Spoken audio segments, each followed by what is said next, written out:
In high school, I was very lucky.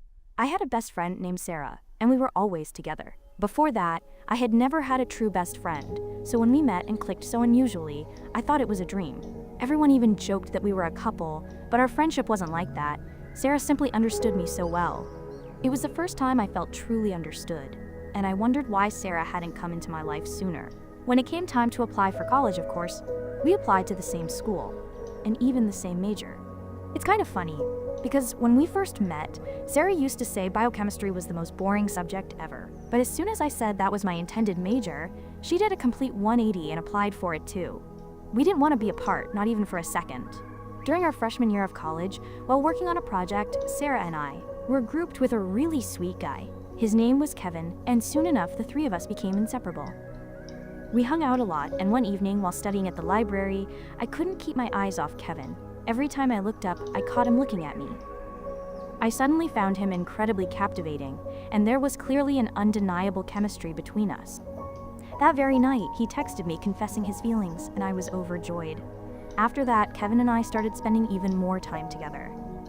Whenever the three of us hung out, Kevin always sat next to me, even holding my hand under the table. It was clear we were becoming a couple, and everyone knew it, even Sarah. But she started acting strangely. She seemed to always find excuses to get in between Kevin and me. One time, Sarah was supposed to babysit her niece. But when she found out Kevin and I were working together in the lab, she lied to her sister that she was sick to get out of it, and just stayed with us. It was really awkward because we never had any alone time. Even when we went to the movies, Sarah always showed up. One evening, while watching a horror movie, she said she was too scared and asked to sit between us. Honestly, I was starting to get annoyed. I tried talking to Sarah, but she just made jokes and changed the subject. Things got really weird when Kevin and I went camping that weekend. We had planned a romantic getaway for a long time. We decided to take his motorcycle, and even joked to Sarah that there wasn't room for a third person. But you won't believe it. When we arrived at the campsite, she was already there. Sarah had spent a fortune to take a taxi all the way there. Just fantastic. So now we had a third wheel for the entire weekend. Don't get me wrong, Sarah was my best friend, and she was as important to me as Kevin was. But sometimes, I just wanted some private time with my boyfriend. On that trip, I had brought my Polaroid camera. Kevin and I took a picture together, and I kissed him on the cheek. But just as he snapped the photo, Sarah jumped in and kissed Kevin on his other cheek.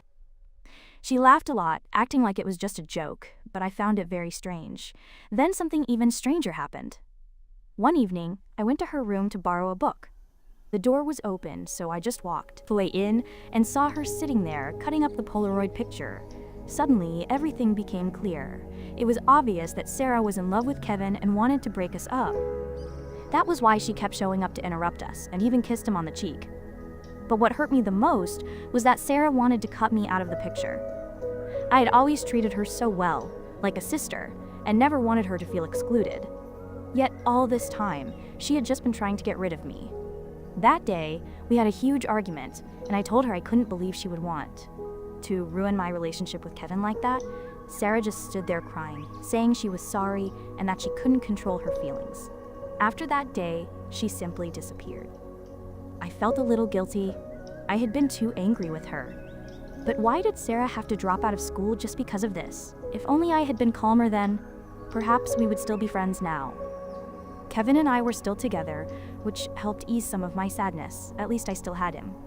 In my third year of college, I received an award for successful research on a biochemical compound, and I got to present at various hospitals. One time, while at a hospital in Los Angeles, I met a guy named Daniel. He was sitting in the front row, and I noticed he seemed very focused on my presentation. After I finished, he came up and asked me a few questions. Daniel was really charming, and it felt great to meet someone genuinely interested in my research. After we chatted, he gave me his phone number and left. For some reason, I kept thinking about him. Of course, I didn't tell Kevin about this, and soon after, Daniel and I were talking all the time. We had so much in common, and he seemed to understand me even better than Kevin did. After a month of talking to Daniel every day, I broke up with Kevin. It wasn't fair to him, and deep down, I knew I just wanted to be with Daniel. One day, Daniel and I were walking when we coincidentally ran into Kevin. Suddenly, Kevin punched Daniel right in the face. And as they scuffled, Daniel's wallet fell out of his pocket, and immediately I saw something very familiar. It was the Polaroid picture. And then I looked closer and realized it was a picture of Sarah and me. I hadn't been cut out at all. Kevin was the one who was cut out. It looked as if Sarah and I were kissing in the photo. But why did Daniel have this picture in his wallet? I showed it to Kevin, and we were both incredibly confused. And that's when Daniel broke down and told us everything. Daniel was Sarah.